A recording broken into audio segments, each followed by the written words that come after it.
जय श्री कृष्णा दोस्तों, राधे राधे। आप सभी का बहुत बहुत स्वागत है अपने चैनल में।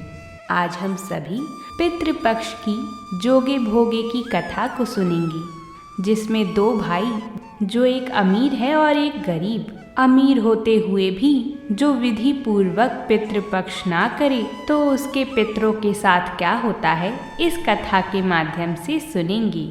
पौराणिक कथा के अनुसार जोगे तथा भोगे दो भाई थे।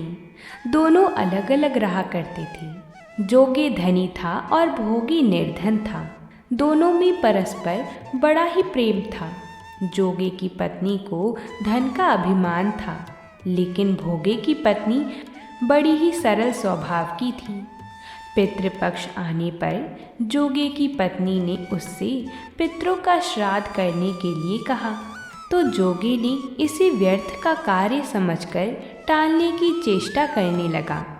किंतु उसकी पत्नी समझती थी कि यदि ऐसा नहीं करेंगे तो लोग बातें बनाएंगे और फिर उसे अपने मायके वालों को दावत पर बुलाने और अपनी शान दिखाने का यही सही अवसर लगा।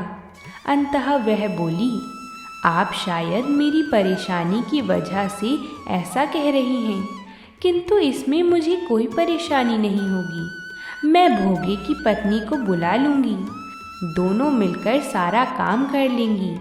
फिर उसने जोगे को अपने पीहर न्योता देने के लिए भेज दिया। दूसरे दिन उसके बुलाने पर भोगे की पत्नी सुबह सवेरे आकर काम में जुट गई।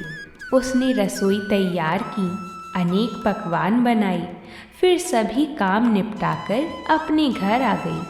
आखिर उसे भी तो पितरों का श्राद्ध तर्पण करना था। इस अवसर पर न जोगे की पत्नी ने उसे रोका और न वह रुकी। शीघ्र ही दोपहर हो गई। सभी पितृ भूमि पर उतरे। जोगे भोगे के पितृ पहले जोगे के यहाँ गए तो उन्होंने क्या देखा कि उसके ससुराल वाले वहाँ भोजन पर जुटे हुए हैं। निराश होकर वह भोगे के यहाँ गए। वहाँ क्या था, मात्र पितरों के नाम पर अग्यारी दे दी गई थी। पितरों ने उसकी राख चाटी और भूखे ही नदी के तट पर जा पहुँचे। थोड़ी ही देर में सारे पितृ इकट्ठे हो गए और अपने अपने यहाँ के श्राद्धों की बड़ाई करने लगे।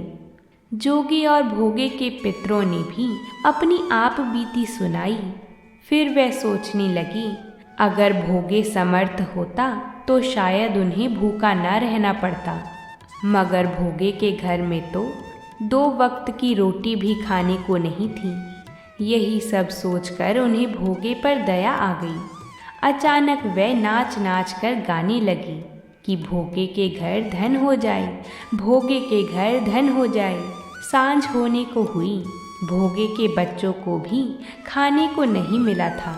उन्होंने माँ से कहा, भूख लगी है माँ। तब उन्हें टालने की गरज से भोगे की पत्नी ने कहा, आंगन में हौंदी औंधी रखी है, उसे जाकर खोल लो और जो कुछ मिले बांट कर खा लेना। बच्चे वहाँ पहुँचे तो उन्होंने क्या देखा कि हौदी मोहरों से भरी पड़ी है। वह दौड़े दौड़े माँ के पास पहुँची और उससे सारी बातें बताईं। आंगन में आकर भोगे की पत्नी ने यह सब कुछ देखा तो वह भी हैरान हो गई। इस प्रकार भोगे भी धनी हो गया, मगर धन पाकर वह घमंडी नहीं हुआ। जब दूसरे साल का पितृपक्ष आया तो श्राद्ध के दिन भोगे की स्त्री ने 56 प्रकार के व्यंजन बनाए। ब्राह्मणों को बुलाकर श्राद्ध किया, भोजन कराया, दक्षिणा दी और जेठ जेठानी को सोने चांदी के बर्तनों में भोजन कराया। इससे पितृ उनसे बड़े प्रसन्न हुए और वह तृप्त होकर अपने धाम वापस लौट गए। तो बोलिए भगवान श्री हरि की जय हो।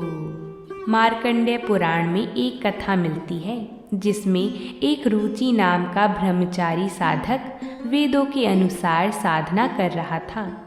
वह जब 40 साल का हुआ तब उसे अपने 4 पूर्वजों जो मनमाना आचरण और शास्त्र विरुद्ध साधना करके पितृ बने हुए थे तथा कष्ट भोग रहे थे, उसे वह दिखाई दिए।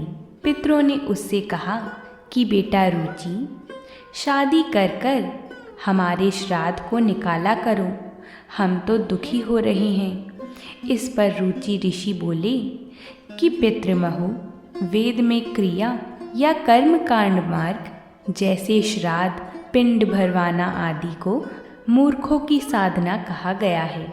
फिर आप मुझे क्यों उस गलत रास्ते पर लगा रही हो? इस पर पितरों ने कहा कि बेटा, आपकी बात सत्य है कि वेदों में पितृ पूजा, भूत पूजा के साथ साथ देवी देवताओं की पूजा को भी अविद्या की संज्ञा दी है। परंतु अगर तुम हमारा श्राद्ध नहीं करोगे तो हमारी आत्मा ऐसी ही भटकती रहेगी, हमें कभी शांति नहीं मिलेगी। तुम्हारा परम कर्तव्य हम पितरों को शांति देना है। यह बात सुनकर रुचि ऋषि ने अपने गृहस्थ धर्म को समझा और उन्होंने विवाह करके अपने पूर्वजों का श्राद्ध निकाला। इसी कारण बोला जाता है कि श्राद्ध कर्म अवश्य ही करना चाहिए, जिससे हमारे पितरों को शांति मिलती रहे। अगर आप सभी को ये कथा अच्छी लगी है तो वीडियो को लाइक ज़रूर करें, साथ ही में हमारे चैनल को भी सब्सक्राइब करें, जिससे ऐसी ही व्रतों से जुड़ी कथाएं आपको समय अनुसार मिलती रहें। बोलिए भगवान श्री हरि की जय हो।